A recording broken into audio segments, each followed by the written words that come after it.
April 3rd, 2018 school committee meeting. Well, the meeting is being recorded and can be viewed on Mondays at 7 p.m. on Comcast Channel 8 or Verizon Channel 37. All meeting videos are also posted to the Millis Public Schools website under the school committee section. We'll start the meeting with a roll call. Mr. Conroy. Here. Ms. Roach. Here. Mr. Catalano. Here. Ms. Soul. Here. Superintendent. I'm here. Teacher representative. Ms. Diemba. Yeah, sorry. That's all right. Student representative, Mr. Riley. Hello. Okay. Jody, do we have anybody signed in for open session? We do not. All right. We'll start with our action items. First action item is the consideration to approve the March 20th, 2018 school committee meeting minutes. I'll take a motion to approve. Madam Chair, Mr. Catalano. I make a motion to approve the March 20th, 2018 Millis School Committee meeting minutes. Second. It's been moved and seconded. Further discussion? All those in favor? Aye. Aye. Opposed? Motion carries. Student representatives. Drew. Two abstained. Yeah, because they were not here. Carrie and Jen weren't here. Oh, they can still vote if they reviewed. Oh, you They can? don't have to be here. Yeah, Oh, they okay. can. Sorry. We're still allowed to vote. Sorry about that. That's my So fault. the senior projects are still happening, and on April 7th from 10 to 1 at the Church of Christ, Jacob McGilligan will be hosting an instrument fundraiser. And on April 8th, Dominic Spada will be holding a food collection with the Millis Food Pantry. Seniors only have 27 days left, and spring sports have started last week, and fourth term also started on Monday. Kids are also starting to pick their classes for next year. Great. Thank you. Mary Ann. Hi, I'm just filling in for Bernadette Lindgren. So for all schools, this week, tomorrow, we have an early release day. And faculty will be participating in professional development, and earlier in the day, we have our Lights, Camera, Action TV conference. On May 23rd, in the high school auditorium, from 6:30 to 8, there will be a parent info night on vaping with a substance abuse program called Karen.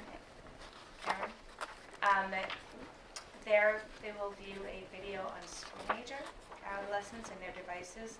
The time will also be announced, so I just it's going to be doing a separate screening for that video as well. For Clive Brown, they recently had a fun run on March 23rd. An upcoming, I believe, exciting new event. The physical education department is putting on a dance assembly Monday, April 9th at 9 in the morning, so that sounds fun. Middle school, they recently had author Julie Berry visit on March 28th. And I do believe there is an upcoming wax museum. The date I do not have off the top of my head, but that is approaching. For the high school, not to be redundant, I'm not sure if Drew mentioned, but Dominic Spada is working on the Millis food pantry, the food bank rather, for his senior project and looking for volunteers to come on April 8th.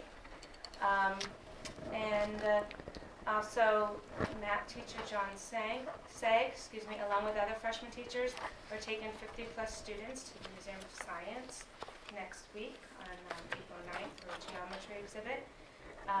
Mr. Fallon from the history department will also be taking sophomores on April 12th to the International Museum of World War II in Natick. And finally, two more things. The Powder Puff football game has been rescheduled for Thursday, April 26th at 6 o'clock. And students will be heading to the Netherlands on Thursday, April 12th for a week on an exchange program with the students who visited Millis in September. And there is a trip of students going to Spain and France as well for April break. That is all. Great. Thanks very much. All right, we'll move right into time and learning. Thank you. I'd like to invite the Social Studies Committee, or at least certain members of the Social Studies Committee, to come up to the pull up some chairs, thank you.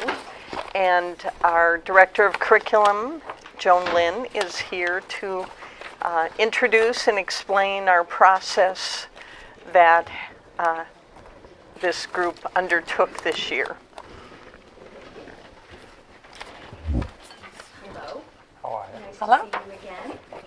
I'm very proud to be here to share with you the work that our Social Studies Committee has been working on. This is a committee that we formed last year. And if you remember, I've talked to you a couple of times now about sort of our review cycle and sort of how we've gone through the process of looking at a particular content area we try for each year, but sometimes it winds up being a little bit more complicated. So this has been the cycle for the last couple of years as to what we've been looking at. And I wanted to make note that it's not that between math and science that we didn't do anything for that year. That was the year that we instituted the beginning of standard-based report cards. So it was sort of the idea that while our departments in middle school and high school just have to focus in on one content, our elementary folks have to kind of focus in on all of it. So often what we try to do is to make sure that it's not an overdue burden on the elementary folks when they're doing multiple things at the same time. So our social studies been our focus. We started meeting April of last year and spent some time over the summer together, and we had the opportunity in timing, which doesn't always work out, but it did for this one, that as we were meeting as a content area, the state was also looking to send out revisions of our social studies frameworks. And so we've had an opportunity, and I know some of these folks are going to talk about some of those implications for the social studies curriculum. So our social studies committee consisted of one member from each of the elementary grade levels, because they then become sort of the spokesperson for each grade level. So they represent 4 or 5 teachers, depending upon how many teachers are at a grade level. And then we had 2 teachers from the middle school and 2 teachers from the high school represent the department. So we were able to look at vertical articulation of content and specifically skills, and then also to begin to look at some things. And Dave Fallon's going to talk about something that we're really excited about that we've been talking about for a long time, and we've kind of put together something that we're particularly proud of. So he's going to present that at the end. And today, not that they need any introduction, but we have Paula Lang, and even though she is a Clive Brown teacher, she's actually going to share some things that are specific to 2nd grade, because she's a 2nd grade teacher.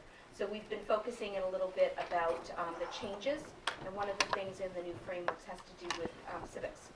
There's been a lot of talk about civics lately, and so some of those areas, we've put together a document in which we will share with Nancy as well as the teachers about what we're actually doing in civics at the elementary level. They're young, but it's not a topic that's not something that we can talk about. We certainly talk about civics and their civic responsibility, but we bring it down to a developmental age that's appropriate for their grade levels. So Paula's going to talk specifically about 2nd grade. Samantha Laney is going to be sharing middle school. She's going to share a slide, and you have copies of all of them. She has a slide that talks a little bit about what the content is for each of the 4 grades in the middle school. Mary Ann's going to talk about implications of changes, what we're currently doing in social studies and what the proposed changes are. And then Dave's going to talk about research. And that was our big piece that we spent some time this year talking about what is the implications for students with research. Where does it begin so that that trajectory takes them in a linear fashion so that their skill set builds upon as we go up sort of their ranks. So with that, Paul? So here we are in 2nd grade. We're figuring out that life is a little bit bigger than Millis. So we take a look at the continents and the oceans. They sing about them, they draw them, they label them. We do everything we can think of so they can start remembering, because they still even have a hard time understanding Millis, moving to Massachusetts, moving to the United States of America, and then moving to what continent we live on. So that's a big chunk of how we start our year. And then we tie in a lot to the different biographies, and we have pulled into Abraham Lincoln this year, and Henry Box Brown, and Amelia Earhart, and George Washington Carver. They're tied in through our Reading Street program. And we also went on a field trip that I thought you might like to take a look. We went to the Jackson Homestead, which took a look at the life of the 1800s. So, go ahead, take a look.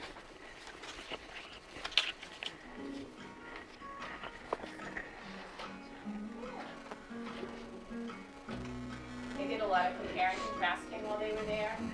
They looked at artifacts while they were there. They put on little white gloves and touched artifacts, tools, toys.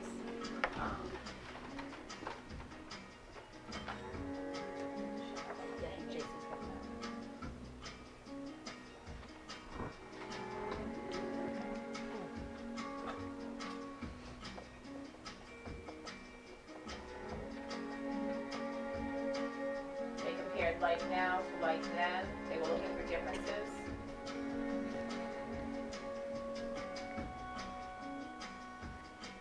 The stove versus the fireplace.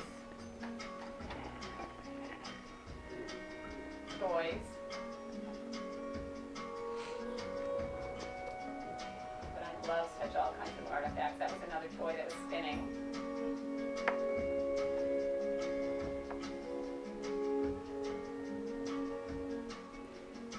Took a look at what it's like to be in school.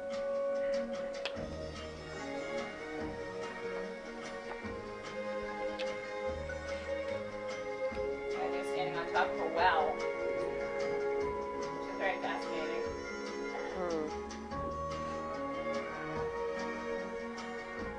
Then they moved on. They learned a little bit about slavery while they were there.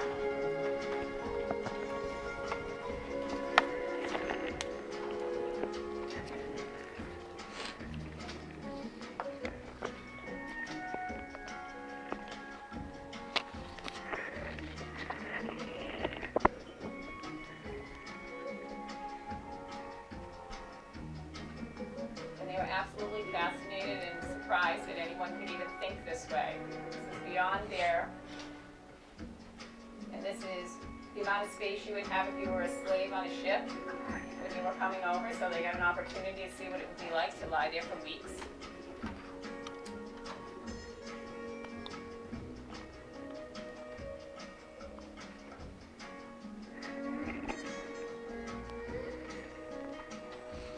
And Henry Box Brown is a story of someone who mailed himself to freedom. He literally put himself inside a box and hammered it shut and mailed himself to freedom. True story, and that's a replica, of course, of the box. So they got an opportunity to get inside and see what that might have been like.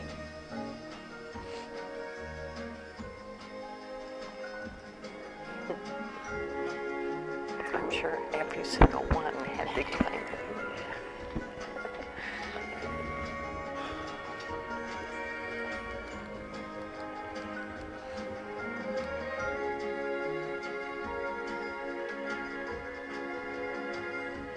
On the way home.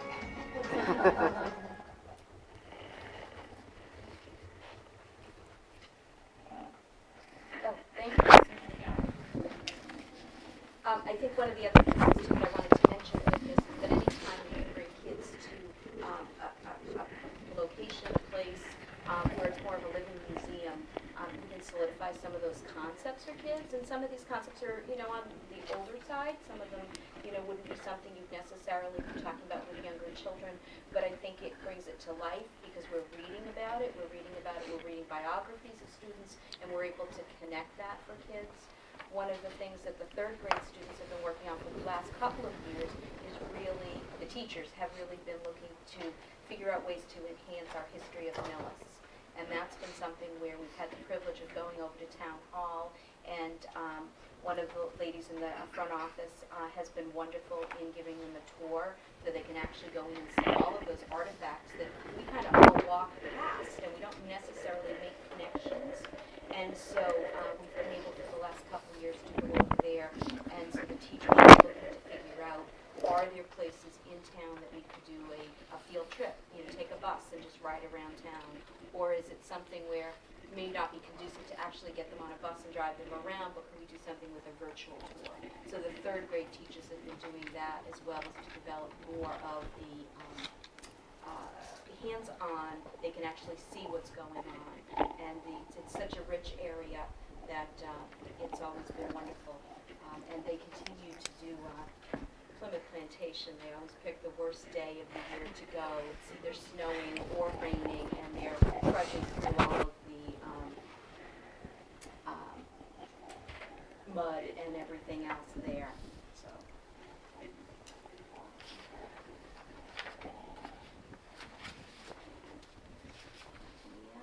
middle school.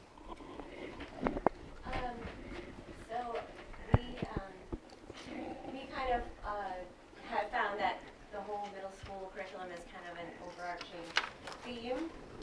So in grade 5 they learn sort of about the earliest U.S. settlements, and then by 6th grade they're working towards ancient settlements, and then in 7th grade we do more world settlements, and then in 8th grade we talk about significant medieval settlements. So it's all kind of this theme of just settlements, human civilizations, human settlements.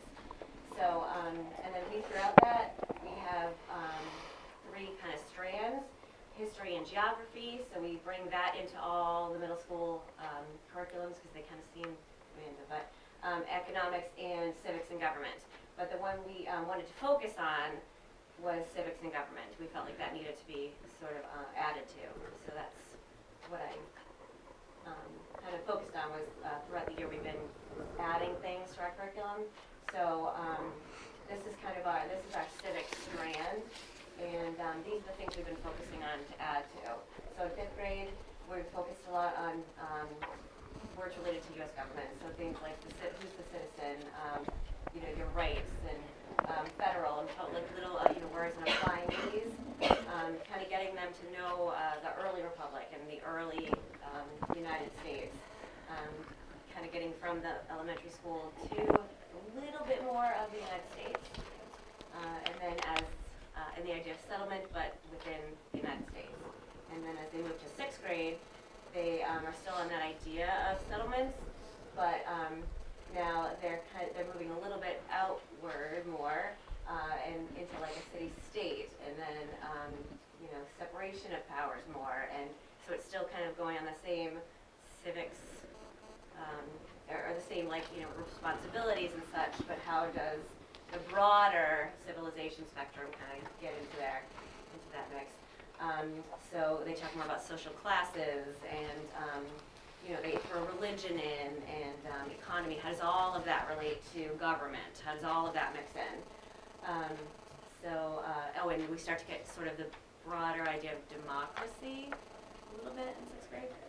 So that by 7th grade, when I start talking about the world, the idea of world settlements now, we can use broader terms such as like monarchy now, and how resources move into play with civics or with governments, and how they use natural resources and kind of in their governments to kind of make power plays and such. We talk a lot about well-known international organizations. We talk about obstacles that come into play in government situations, and try to work on those higher order thinking skills of like evaluating and hypothesizing strategies to try to solve government types of problems, like analyzing those issues and things in the broader spectrum. But they're just starting that in 7th grade, so we're working on it. And then by 8th grade, we're starting to add more connections with really into the rights and the responsibilities of people, but also of governments. So we do a lot of connecting to the Magna Carta, to the Renaissance, to getting them ready for you all in high school. So we talked a lot when we were discussing with the high school of how to get them ready. So we tried a lot in 8th grade to get those larger issues of connected with social trends and economic and political trends. So we tried to get them there slowly, but hopefully we've added more in this year to get them there. So that's fun. As you can see from these slides, this is a lot to do in 180 days. Yes. So I think the teachers are really trying to figure out ways to do some consolidating, but also to make sure that their content and the areas that they make sure that they get those taught, because it's a spiral. it's not a spiral, I'm sorry, it's a growing piece. So they need to have those foundational skills and knowledge before they can build on those subsequent.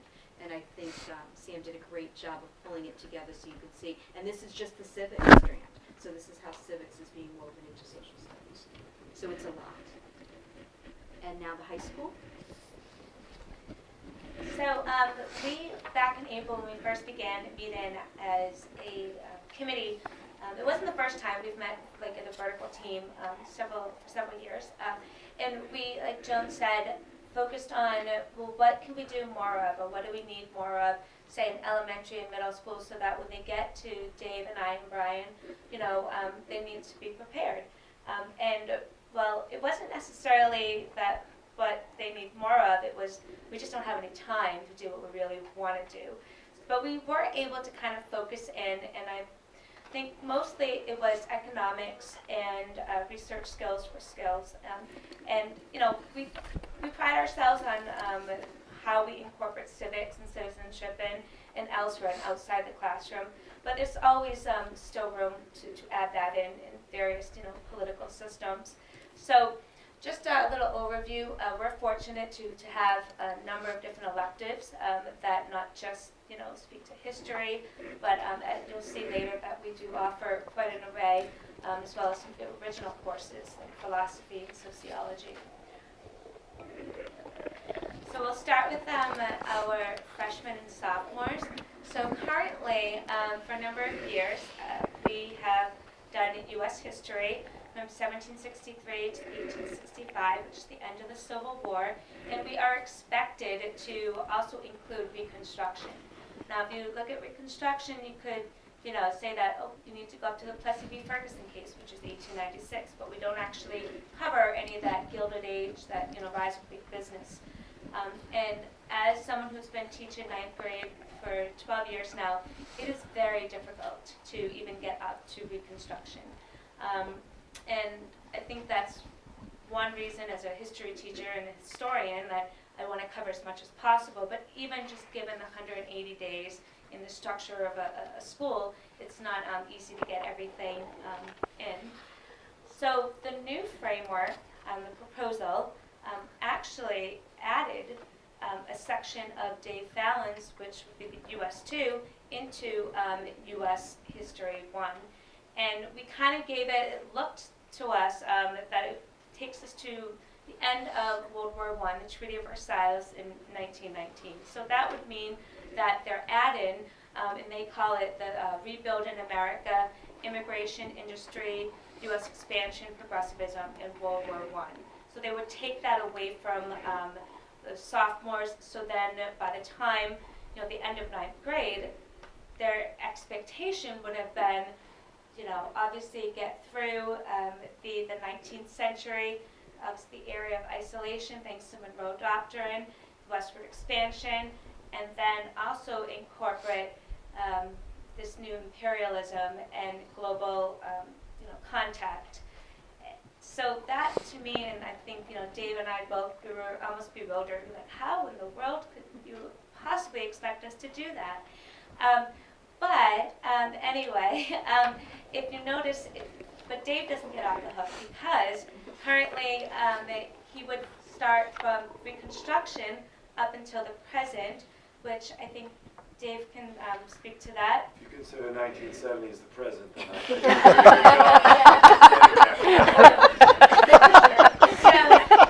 So all of Saigon is our present. Okay? So if the proposal is to end the U.S. 1 with covering up to the end of World War I, and then start U.S. 2 with a little bit of like Economics 101, and they call it the role of economics in modern United States history. And if you actually look at the framework, they kind of start by talking about, review big business, the Gilded Age, go into progressivism, go into labor unions, and then apply the Great Depression. And it's just packed with stuff which, we do already, but more of a focus on, economics, supply and demand, mass production, et cetera, budgets, you name it. but it would also expect him to get all the way up to 2016.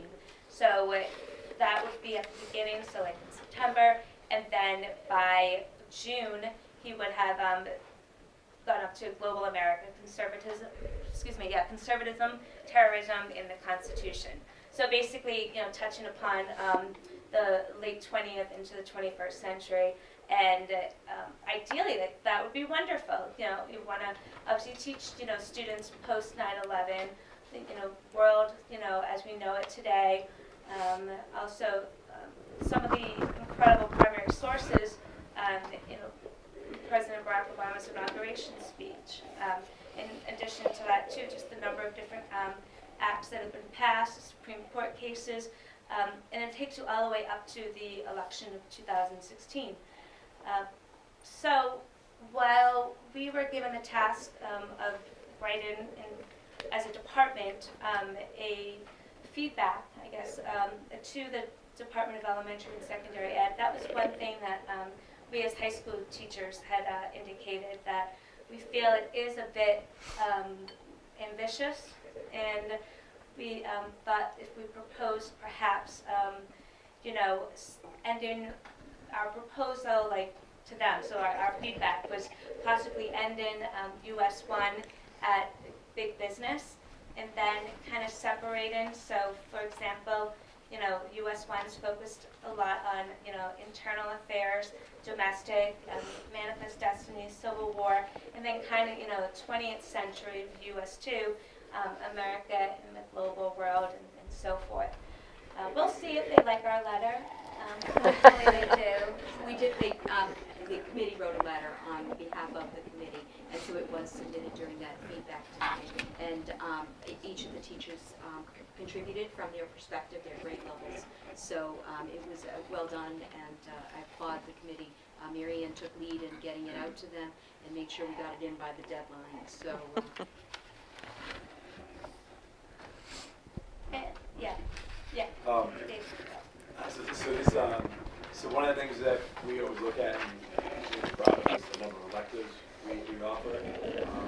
High school students have taken 3 years of social studies, so they take U.S. History 1, U.S. History 2, and then once they become juniors or seniors, they can choose whatever elective they want. And one of the things that we've certainly added, I teach AP U.S. History, but Mary Ann started teaching AP Gov this year, and Steve Bigelow offering AP Human Geography. And both classes have been quite popular. We can already tell next year that Human Geography might have 2 sections. So it's great that we can, as a small school, offer I think that many AP classes. When there's technically 3 social studies teachers in high school. We also have some other great electives. Usually kids call them just cravies classes. We have Intro to Sociology and Philosophy and Law, which are all very popular here. Hopefully we'll continue to offer those choices for kids, and then of course they can take other offerings through VHS and things like that too. But certainly I think one of the things we looked at, which has been the theme, is just how are we getting civics in enough? There are more spots where we can, and when we looked at our curriculum maps, we found some spots where I think we all agree we could add some things to maybe our curriculum. So that's what we do with our electives. And I guess we can both speak to this, because we noticed that in the proposed, frameworks that they do emphasize civics, and Brian, Dave, and I really do foster a civic understanding here in the high school, and just some of the examples of how we do that within the classroom and outside the classroom. We take Constitution Day very seriously. And we clearly there's not a child in the high school that doesn't wish me a happy Constitution Day. So, and we also, there's a national voter registration drive. I usually make it a week in September. Try to hunt down some seniors, who are 17 or turning 18. So now they can register to vote when they do turn 17. They're just not eligible to vote until 18. But we also do a voter registration drive in the spring because I get the kids before they go off to college. And the town clerk super friendly, super helpful, and they love it when we bring over registration forms. Our Youth in Government program here is, I guess I'm being biased, but it's been extremely successful, and great group of kids. We continue to have solid, performances at the State House, and we bring home premier delegation, and we have kids winning top, honors. So, and that again focuses on the branches of government on a state level. So, and this year we also had Chief Justice. So it's a mock, judicial branch and the legislative, but Shane Joseph was our Chief Justice. So we also, Tom Ingraham, Brian Craby, and I, for the freshman social studies classes, the other day we brought in Mike Ryan from the Jury Commission, and it's free. He comes in and does presentations on the importance of jury duty, and that's really good for the kids. Dave takes a couple of students to Student Government Day in April, and that's coming up, right? That's right. Yes. And Dave and I also, this is probably our third or fourth year now, taking students to the Edward M. Kennedy Institute. They do a Senate simulation. This year we were able to combine his AP History and my AP Gov, as well as my Youth in Government. And they either have a current event or they have a historical one. And this year we did Reconstruction, and it's fantastic. So Dave and I participate too and get into it. It's great. And then finally, the citizenship throughout the high school. Our department can't take credit just for this. We have amazing faculty who, like the Leo's Club with Mark Caulfield. A number of us go do Beautification Day, and the library book sales. Kids volunteer. Our advisory service projects, there's too many of them to name. So that's kind of a year-long projects. And also service learning opportunities. So it's embedded in, we feel it is in our kids' high school experience.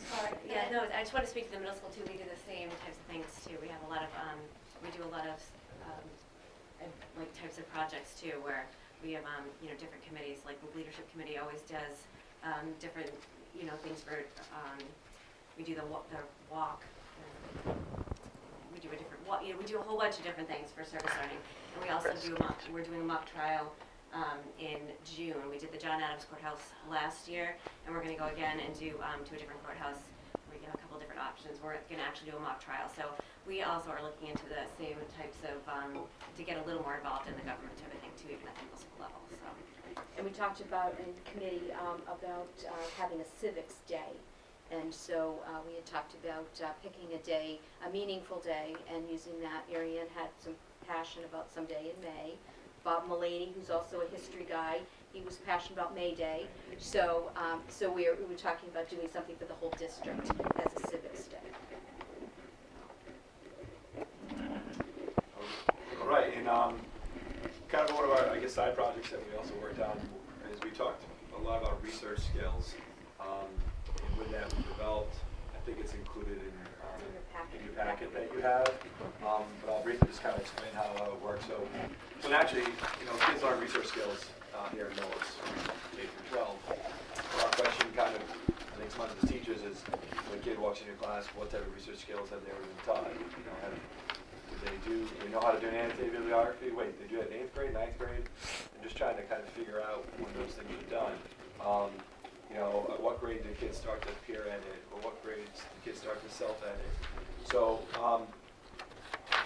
we talked to a lot of teachers, a lot of English and social studies teachers. I also found some things on the Department of Education, and also through Virginia's Department of Education. I stole some things off of them too. We created a list of things that we thought were really important research skills.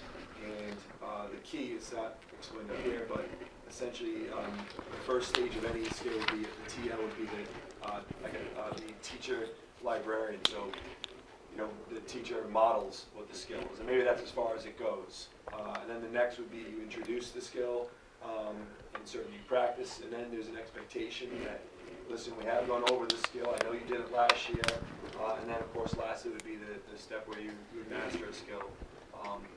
So, you know, those are just a sample of two of them that are in that two-page document. But, you know, what I thought was good about it is that, first of all, we try to include many different people in the process of this, so people had, you know, voice and ownership. And then what it led to naturally was also a lot of us editing things and saying, no, you know what, that's not really a fourth grade, that's really a fifth grade. And, you know, people having, you know, being able to make decisions in terms of where they think kind of things fit for our students. So, yeah, that's what we graded. So this document, as Dave said, has been through all of the teachers. Each group took them back to their colleagues that weren't sitting on the committee and basically got feedback about that. Because I think that, as Dave mentioned, it's teachers are doing, students are doing research. But was there a consistency, or did it really affect which project or which instructional setting you were in as to what kids got? So this sort of helped, we believe it will help, certainly as our trajectory goes, with their kindergarten through 12th graders, and also hopefully ownership, so that the students are owning it and not turning around and saying, well, I've never done that before, because there's an expectation that this is what a particular grade level is focusing in on as they're doing that introductory stage before they get to the expected and then finally the mastery of it. So, so it was something that we spent a lot of time on in the fall, and really feel good that that everybody's had a voice in sort of agreeing that these seem appropriate benchmarks for us to be looking for the students. So, I do want to say something. I hope the passion of these teachers comes through, because I'm sitting here and listening to them all talk, and this was our committees. This was how passionate we were about, you know, sort of the idea of what's appropriate, when is it appropriate, how do you squeeze as much as you want. We use the curriculum frameworks as guiding documents, but because you can't do everything that's in there. There's just not enough time. So we have to figure out what's appropriate for Millis, and we've got to figure out what's appropriate in our timeline for us to be able to do. And that was sort of the negotiations that were going on as far as whether we get further than 1970, or we figure out how do we begin to do that. As long as we have disco. So, with that, do you have any questions? That's great. Any questions? No, it's great. I think it's fantastic. Yeah, go ahead, Mark. What I can, just because I talked to Nancy about it and mentioned it when the guidance department was here last week, and I'll reach out. I've looked at recently various schools in the area and just kind of what we offer in Millis compared to what they offer. We offer significantly more across the board, but actually social studies is actually one of the major ones where our electives in high school and what you guys fit in and offer is light years from what people can get in a relatively close area. And it just speaks to the effort that you guys put in to make that happen. So. And I know Bob and probably the guidance folks said this too. Our social studies department numbers for kids taking courses and the electives, they're at the highest. They refer to, these are Cravy's classes and stuff, but those are full classes because everybody wants to take them, and these guys work really hard to make sure that nobody's really turned away. So those class sizes are big. So it's passion, passion on the teacher's part, which then helps to encourage passion on the student's part. So it really is, it's incredible. So yes, thank you. Yeah, of course. If this is Mrs. Lang's last time we might see her in this room, thank you for your service. And Thank you all for allowing me to be here since 1990. and congratulations on Thank you. what you want to do in the future. Honestly say, I've enjoyed every day. Love what you do and work no more. And that's the truth. That's the truth. Thank you. Excellent. Thanks, guys. Thank you all.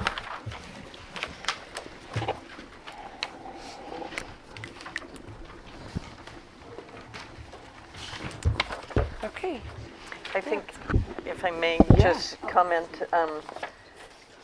history can be one of the driest things in social studies, and clearly this group makes sure that it's relevant. As Joan said, their passion comes through, and they are very adept at tying things thematically together so that it makes sense rather than facts and figures and dates. And it's a truly exceptional vertical team from kindergarten on up through 12th grade. So in your packets also is an athletics update. You have two things. Mr. Grant, as athletic director, had tried to put together what is a good estimate of a cost per sport.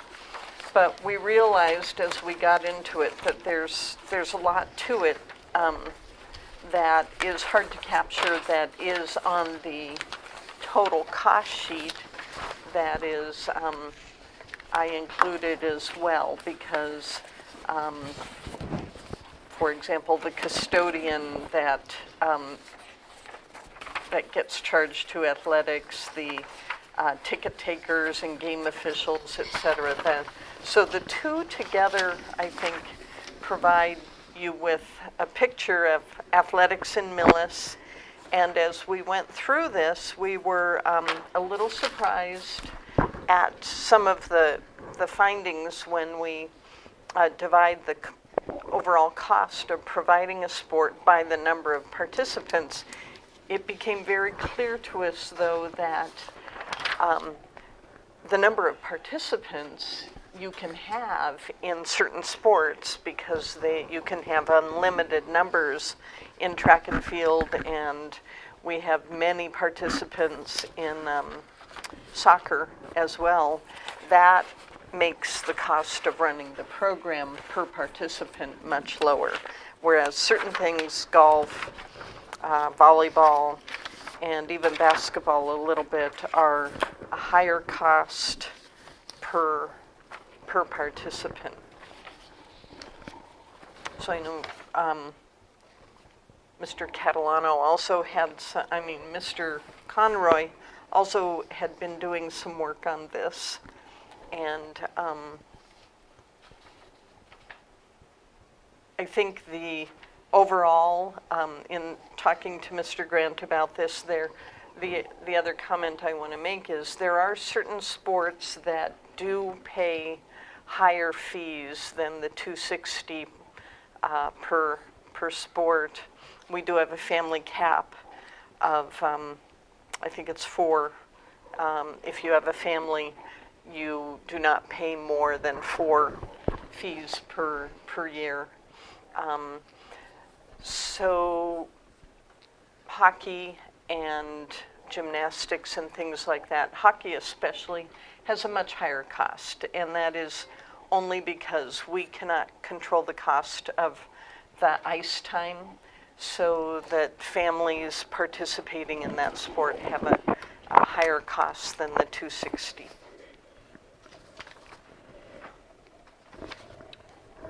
Those, the hockey and gymnastics, because not even I know they're not listed on here, but those, we aren't the host for those co-ops either.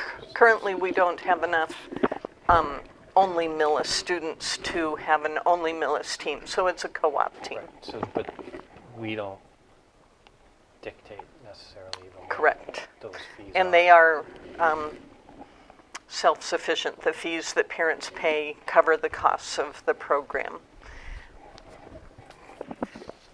for all the schools involved in the co-op.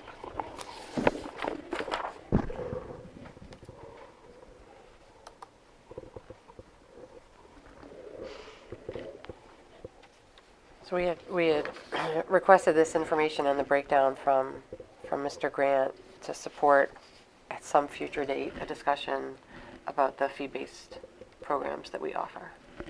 So we won't talk through that tonight, but I think I just misspoke about the fee being $260, but it's $220. $220, I think they requested. $260 was the request. requested. Yep. It's correct, $220 with a family cap of $880 or four fees per year. So if you have 2 or 3 kids in the middle high school level, you're capped at paying $880 per year currently. Additional questions about this information for tonight? Okay. And then we have Mr. Phelps here for the Clyde Brown Handbook. Thank you. Actually, wait, I'm sorry. I forgot to ask. One thing, at one of the meetings, both the meeting in June and then at March 20th meeting, Mr. Grant talked about $51,000 in contributions, in gifts. Yeah. 20,000 of those were scoreboards. So those are kind of one-time 10-year, 15-year kind of expenses. If Chuck could go, we're almost there for the information, and he's worked hard, and others have worked hard to get this, but if we could identify what the money, the fundraising per sport has been, and then separate from that would be what would be equipment and uniform replacement costs per sport, and then on what cycle. So is the soccer, do we need to replace the uniforms every 2 years? If it's at football, there's some costs associated. So if we could, the 51,000 is helpful, but it's not, it's only a part of the picture. We need to know. Do they fundraise per sport, or do they put it all in one? No, I think individual sport. sports. It's the individual So- sport. So I know he can easily do what the schedule is for uniform replacement, because it's every 3 years. So the cost would be the cost, and then what the schedule would The be. schedule And cost. The schedule's only one part. Estimated cost. Estimated cost. Okay. But then also, if he has an idea, because really, that's part of the delta that we're trying to look at. We're trying to decrease the money coming in, where we're not relying strictly on fundraising. So in order to get to the point of what is a realistic, if we do go for an increase, what does it look like, and what are we shooting for? So I know it's a little more work, but we need to do it. So looking at the past couple years of fundraising, which he did I'd for look the at- 51, and I'd look as far back as he can. If he can go back 3 or 4 years, I don't know if he can, but as far back as he can with accurate numbers. Like I said, the 2 scoreboards, I'm not discounting them, but those are not regular. right. Those are once every 10-year I think costs. Yeah. the question Or is projecting out, Right, the maybe. question is really, what are we not funding Mm-hmm. that we should be funding on a routine basis, that right now either fundraising is paying for or is paying for some of? Supplemented. Right, because fundraising may not go away, but it's the difference between, and what I've heard before is the difference between the teams going out and fundraising to put themselves on a spring trip to go play some games somewhere else, or to buy themselves a set of warm-ups that they want, instead of fundraising so that they can hand the money to the school so the school can buy them a uniform every 3 years. That's Right, and I no. know that we get the uniforms on a rotate, but the Right. idea is right now they're fundraising for needs as opposed to fundraising for nice to have and wants. And so what is But we don't know. Some of those may be wants. some of them? And some of them may be wants, but they really should be needs on our end. We don't know. Right, but it's right. But the question is what, like we've got all these total expenses, and when you boil it, this is basically what we're paying for now. What we don't necessarily have is a good understanding of what are we not paying for. Mm-hmm. You know, because I think I saw somewhere in here where we are on our normal routine of uniform replacements every 3 years. Yeah. So one would then argue, well, we don't need a fee increase to pay for uniforms because we've got that. It's That's in there. in. Right. What are we not paying for? Right. And we need to And identify let's that. just let's confirm that we are consistently on whatever the time frame is. Let's just make sure that every sport we do a check on to make sure that if it's a 2-year or 3-year or 4-year replacement, that we are doing that and that it has been funded, right? And let's not get caught up in funding where the funding comes from. It's been funded. Okay. We're looking at a total operating cost. Okay. I'm sorry. All righty. Mr. Phelps, thanks. Busy day with MCAS today? We did MCAS training with teachers on the MCAS online format. Uh-huh. Fourth grade was kind of a review. Third grade, they're coming on board for the first time, so it's all good. You know, the teachers are wonderful. Just busy. They're pretty intuitive, and the kids, of course, love taking the online format rather than the paper-based. So, yeah, so good start so far. So I have for your consideration the student handbook for school year 2018-2019. There aren't a whole lot of changes in the handbook. I actually sat down to write a list of possible changes, and I could probably tell you about them quicker than it would take you to read them. So basically on the inside cover, we did add a section for electronic and social media communication. That's been huge. We're finding that families prefer different options. So our aim is to provide that for families. The message that I want to communicate out from this point forward is, I think people sometimes get confused. There are so many different ways to communicate. But I think that, always go to the school website. You'll always find, resources there that you need. Listservs are a primary means of communication. Then we tend to do celebrations and in-the-moment classroom learning through media like Twitter and Facebook. A couple of additions on page 3, adding Elise Malloy as the assistant principal school counselor. The next kind of major change that we were looking at is found on page, I guess beginning on page 21. What I'm trying to do is to streamline the student handbook to make it as easy to read as possible. When I was looking at it in the past, there were all kinds of appendices, and it was just cumbersome. So for the first time this year, what I'm trying to do is to link actual policy within the handbook in an online format, so that if we mentioned, for example, the concussion policy on page 21, and then people can click on the link and it goes right to the school committee policy, where they can read it more in depth. So that's a change. You'll see that several times throughout the document. On page 23, the kindergarten entrance age and first grade entrance age. The homework policy is also highlighted as well. The major addition to the handbook this year are the documents that we need to include based on the coordinated review audit that took place for special education. And you can find those beginning on page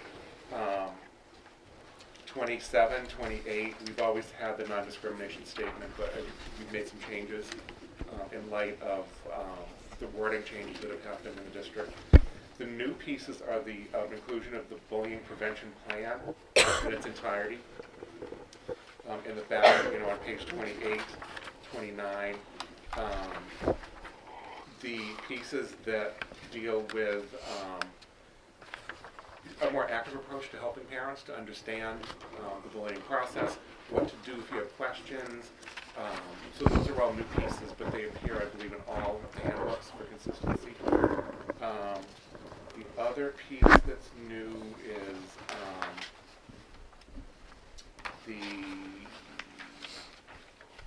well, I guess the addition of the flow chart. That's a really nice addition. It's visual. It helps people to really kind of focus in on the processes that are in place to address issues regarding bullying.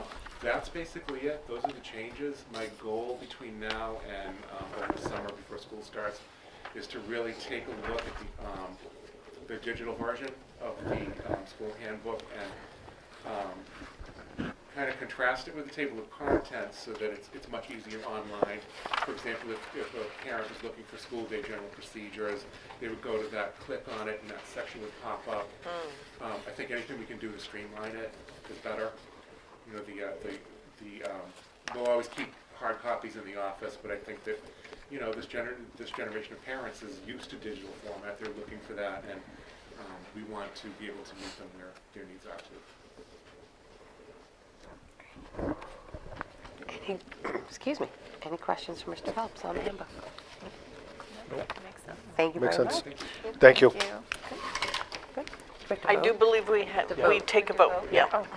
Madam Chair, Mr. Conway, I make a motion that we approve the school year 2018-2019 Clyde Brown handbook as presented. Second? so moved and seconded, further discussion? All those in favor? Aye. Aye. Opposed? Motion carries. Thank you very much. Thanks, Jason. Thank you both. Okay. In your packet, have the education cooperatives fiscal 19 budget proposal. We don't vote. No, we're not not required to just to approve re- it, just to review it. disseminate it. Yeah. So this includes information on a look back over the course of the last year, the proposed operating budget for FY19, and information about the collaborative.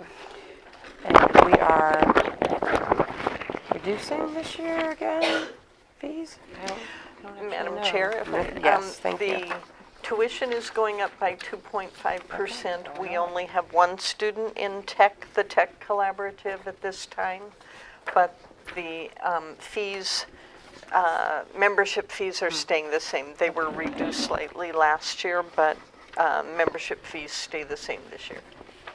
Or 2.4% actually is the tuition increase. Okay. So we've accounted for that. Any questions on the tech budget? No. Okay.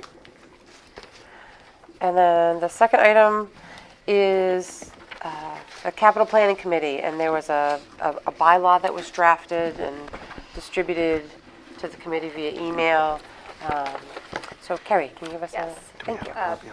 So the draft that was sent out, we met as a committee last week and we changed that.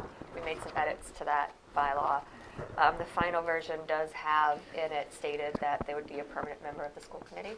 So that's in the revised version of the bylaw. There were some other small language tweaks, but that was the main part of it that we did change that piece. Great. I know there was some concern raised about the committee and having a school committee member, so Yes. thank you for the update, and that a permanent member will be a member of the school committee, as that will be determining capital expenditures for the town, and which includes the municipal and the school sides. Yes, and I guess the other part of it, because I know there was other concerns, I just want to make sure that everyone's aware that the capital planning committee is not, it's not intended that they approve expenditures. It's just that we're managing the process so we can develop the plan for the town and it's transparent to the town. So it's not that the capital planning committee will be another layer of approval that committees have to go to get things funded. It's just a mechanism to collect all that. And we'll have a broader view of the town instead of individual committees. So we'll be able to take a look at the capital needs as a whole of the town and not just one committee going forward. Great. Thank you. Questions? No? Okay. All right. Elementary School Building Committee. It's still moving along, on track. aerial view. It looks good. Yeah, I've seen some videos. There's been a lot of buzz and excitement because it's starting to come to a point where you might actually start to see bits and pieces. So foundations going up, like there's some steel arriving. So people are starting to get a little bit excited around town because it's more than just moving dirt at this point, which is nice to see. But outside of that, unless you have anything else on it, updates to share. No? Very good. All right. I don't think we have any correspondence. There wasn't anything in the packet. No? Mr. Catalano. The financial administrator job description, when do we discuss that? Because I have concerns. So we will. I have significant concerns. Yeah. So there was a late this afternoon or midday, at some point this afternoon. 2:30-ish. There was a job description sent to the school committee for a position that the town is looking to hire that would have potential impact on school resources. So we can put that on for our next meeting. I don't know if there is a feedback time frame that came across when you received it. I've no problem talking directly to the Board of Selectmen. So if we want to take some, we don't have it on our agenda, but I suppose it could fall under, can we put it under new business?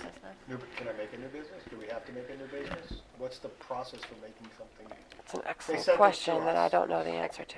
I think we're allowed to discuss it under new business. Something that's come up after the agenda has been published that requires discussion. Thank you. Okay.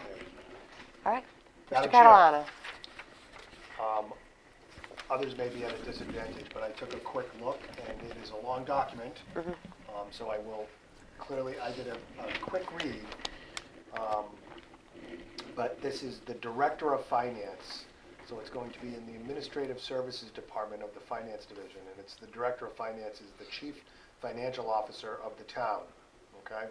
So it's going to be, it's a new position, or it's a replacement position, but there's going to be greater coordination with the schools.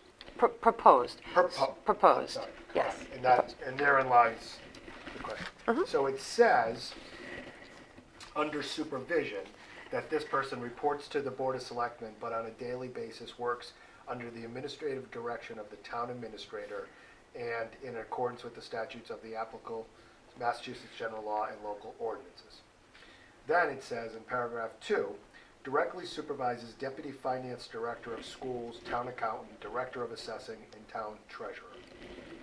So I can't support any position that directly oversees a school committee hire that now, in the present structure, reports to the superintendent, just like this position is a school committee, a Board of Selectmen hire that reports to the town administrator. So I don't know what needs to be done, but I will never support something that gives control of a school employee to a town employee. I want to work together. I want to coordinate. I want to create a better working relationship because clearly there's been issues in the past, but I can't see that envisioning putting what effectively is a school employee under town control in Nancy's office. It's a recipe for disaster. And it may work well on personalities and relationships right now, which I don't think it is a way to operate. But then as soon as something changes, it's now in the job description and it's voted on and it becomes law. And I just don't think that's a way to go. So I haven't looked at everything else, but that was something that jumped out huge. Yeah, So- by way of background, there was some discussion between school and, so Nancy, myself, Mark, and Chair of the Board of Selectmen, Mr. Kaczynski, Town Administrator, I think that, and then the consultant that was working on the finance side of the town, to see if there was an opportunity to try and bring some of the finance functions on the school and the town together. So one of the outcomes of that was a draft of a proposed finance director position, which you have in front of you.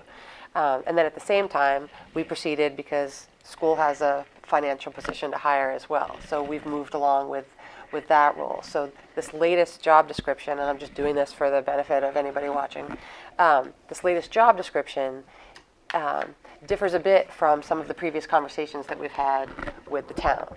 So I think Mr. Catalano has brought up some of those points that we now need to go back to the Board of Selectmen and the town administrator to try to talk through and clarify. Because in all of the previous discussions, we did say that we would receive a job description, we would be able to provide feedback to that, and there was always the discussion of maybe it doesn't work.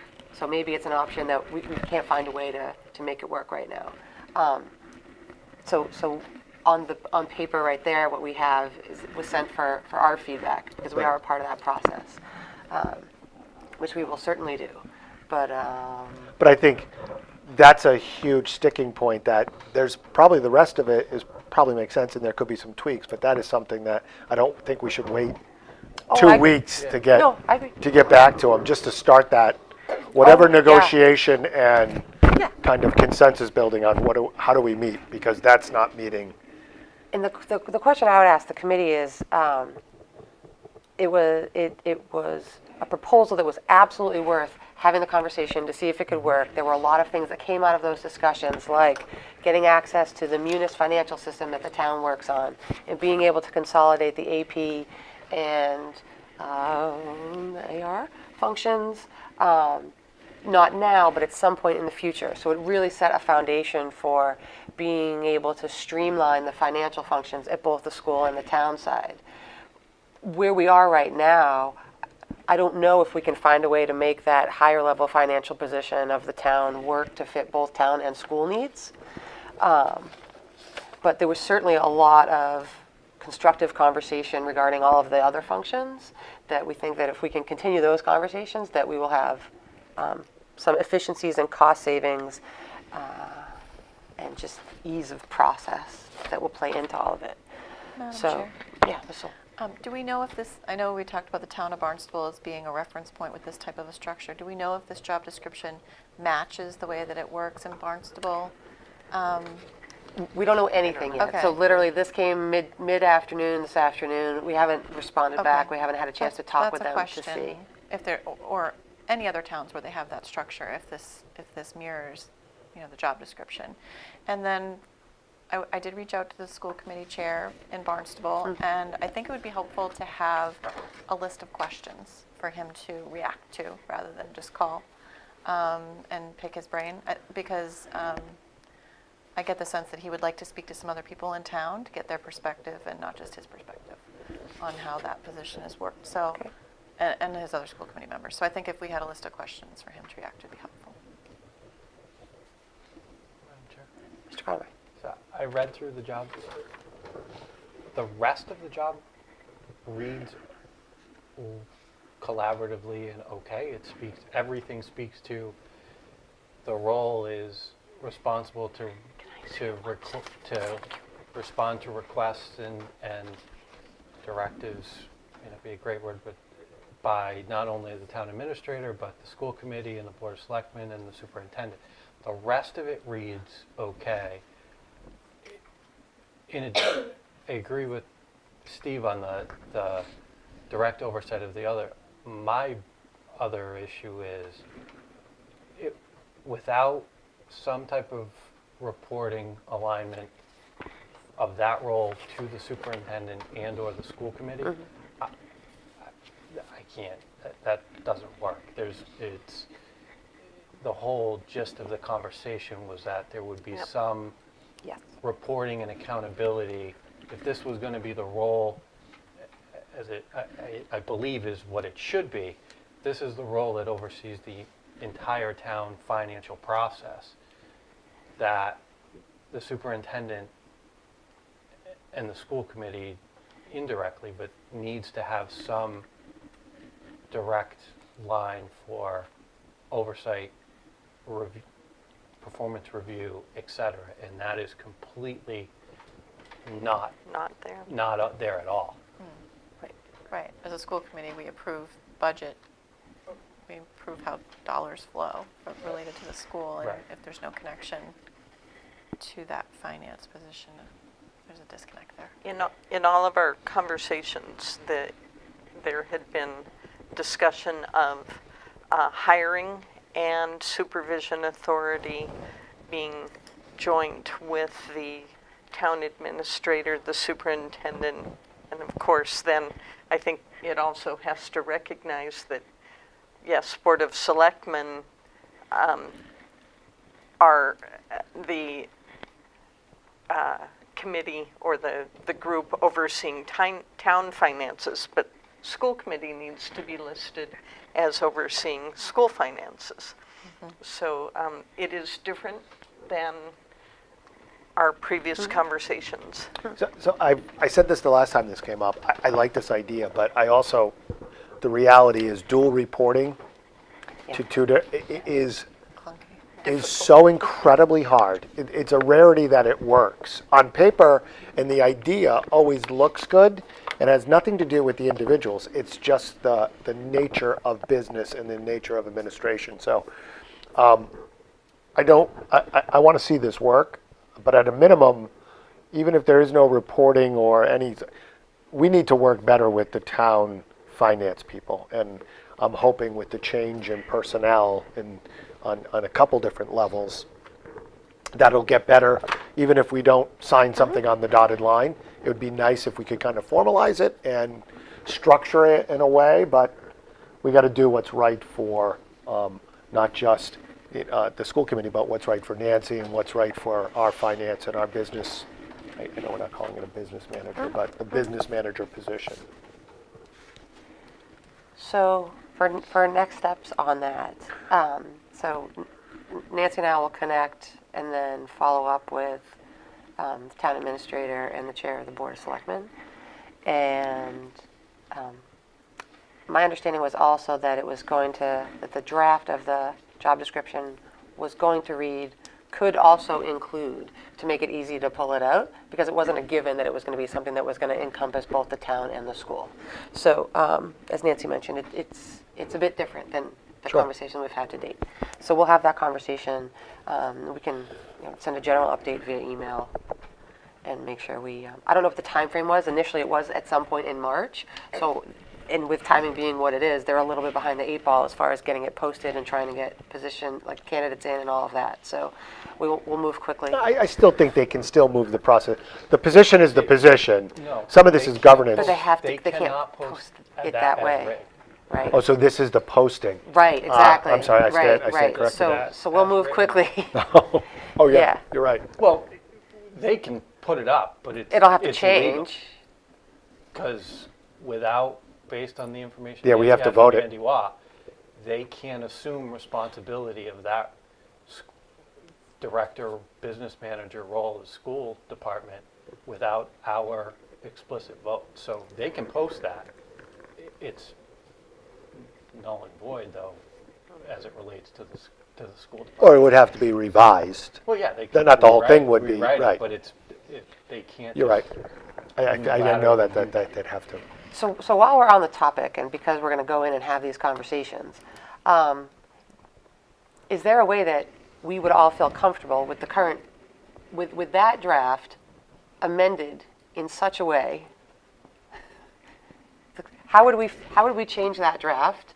Like, what would our proposal back to them be? Saying, okay, we've taken it, we've reviewed it, and we edit whatever the reporting structure line is. Because I'd like to be able to go back and say, we've reviewed, and based on our previous conversations, so I'm thinking of your point of the dual reporting structure Right. and the challenges there. And then also, so there's one thing that's clearly omitted, which is the hiring, the review process, and the supervision by the superintendent. So that's one thing that we know is a gap in That's it right. today.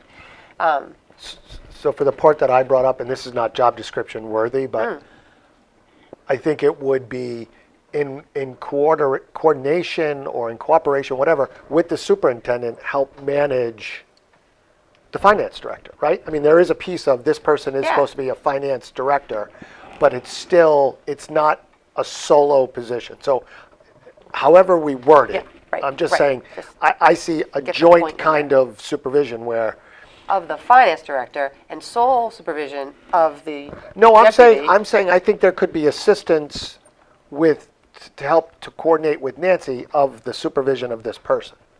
Of the one that we are having? The one that we hire, the school, Okay. let's just call it the school finance director. Okay. Okay, Yep. and then the town Okay. finance director, or the, CFO.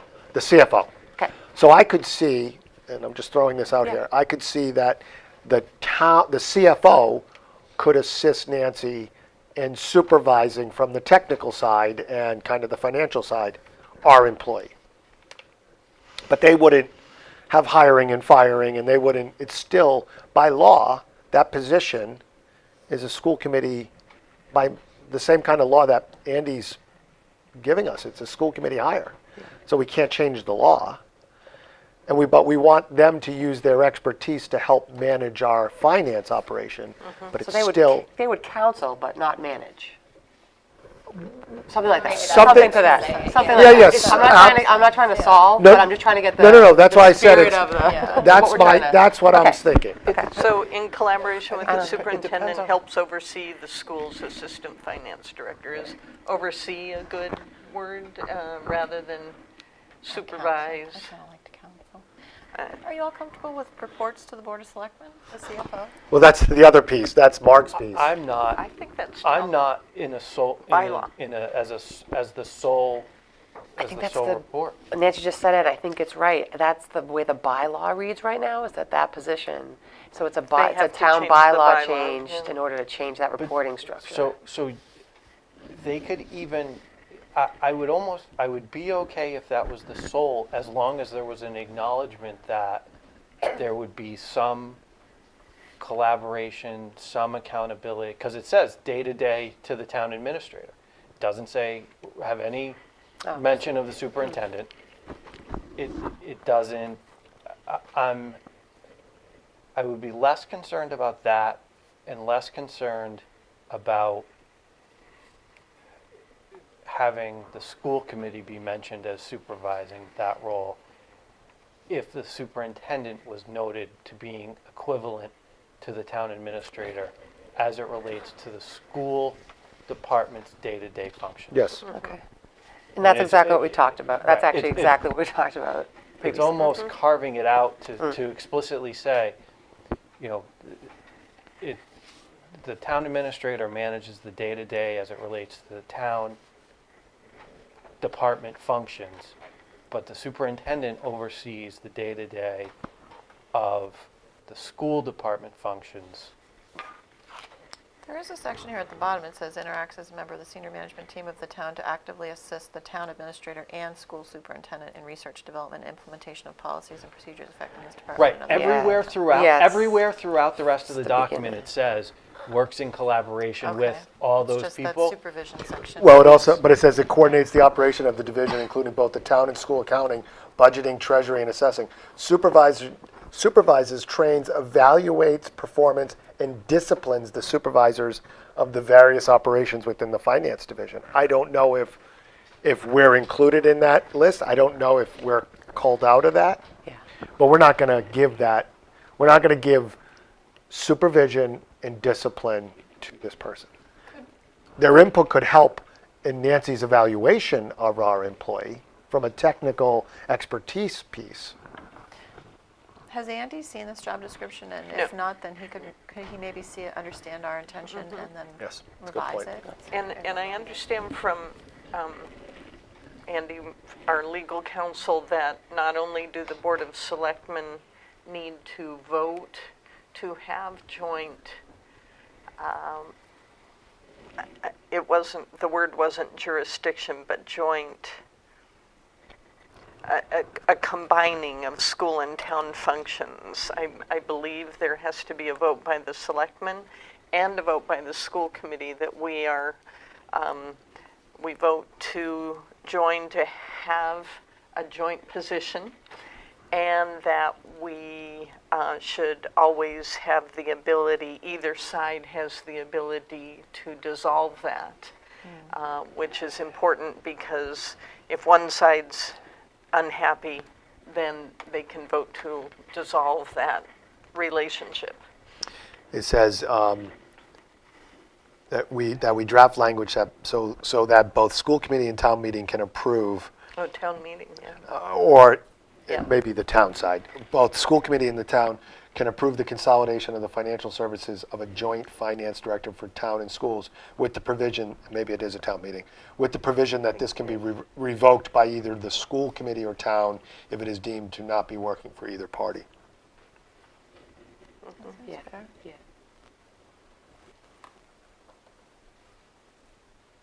So I will try to clarify tomorrow, where they are. I did send that information to Mike Kaczynski and the chair of the selectmen, and they said thank you, but I don't know where they stand on moving forward in terms of if it's too late to get an article on the warrant for approval by town meeting, etc. So. So we'll send it to Andy because he hasn't seen the job description yet. So we'll send it to Andy and get his feedback. And then, And to then- Jen's point, if we have, the questions is, how does it actually work with, Right. we can get some, we don't have a lot of questions. I don't think it's a lot of questions. Is how does that actually work day to Yeah. day? Right. Yeah. How's the reporting structure? How does it? Because if it's all they know in Barnstable, it might just work just fine. But I feel like they.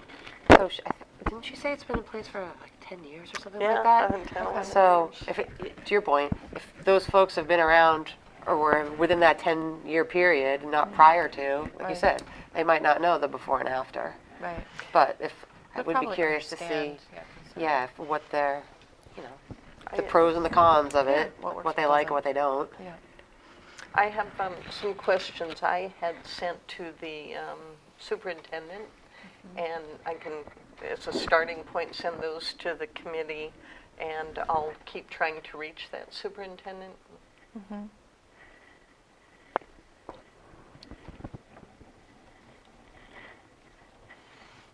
Okay. So we will move quickly on this, just because I'm imagining the town will want to move quickly, seeing the time of year that it is. Yep. Thanks for bringing it up. No problem. Anything else? School committee announcements. Ms. Soul. None. Mr. Catalano. None. Mr. Conroy. Ms. Roach.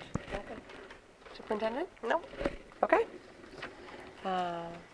We will adjourn for the evening, and our next meeting is April 24th. Mr. Conroy. Motion to adjourn? Second. All those, it's been moved and seconded. Further discussion? All those in favor? Aye. Opposed? Thank you very much. See you on the 24th.